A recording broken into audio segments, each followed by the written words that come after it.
The atmosphere inside the White House cabinet room feels charged from the moment the cameras begin rolling, a sense of simmering intensity that has come to define many of President Donald Trump's high-level meetings in recent months. As senior officials gather around the long, polished table, the president arrives with a stack of briefing papers, but barely glances at them. His mood, even before the meeting formally begins, signals a shift from policy discussion to political confrontation. And very quickly, the focus becomes clear. Somali immigrants in the United States. The meeting was expected to discuss national security assessments, according to staffers familiar with the agenda.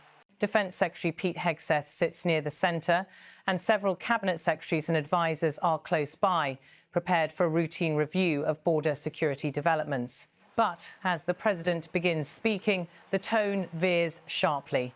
Instead of a measured discussion on policy, Trump launches into an attack that catches several in the room off guard.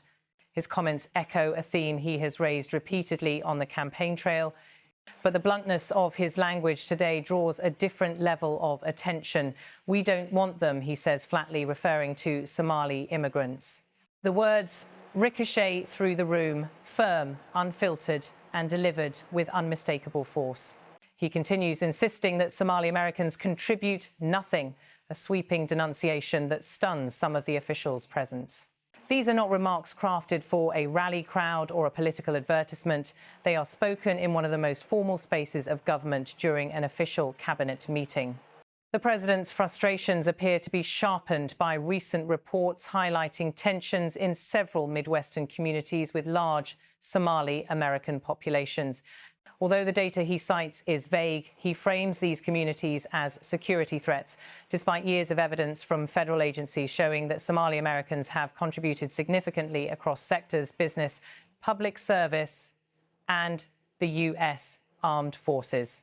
Still, Trump presses forward, building his argument around the idea that allowing further immigration from Somalia is dangerous. By this point, the language has become even more pointed, and the president singles out a familiar target, Ilhan Omar, the Democratic congresswoman from Minnesota. The attack is swift and deeply personal.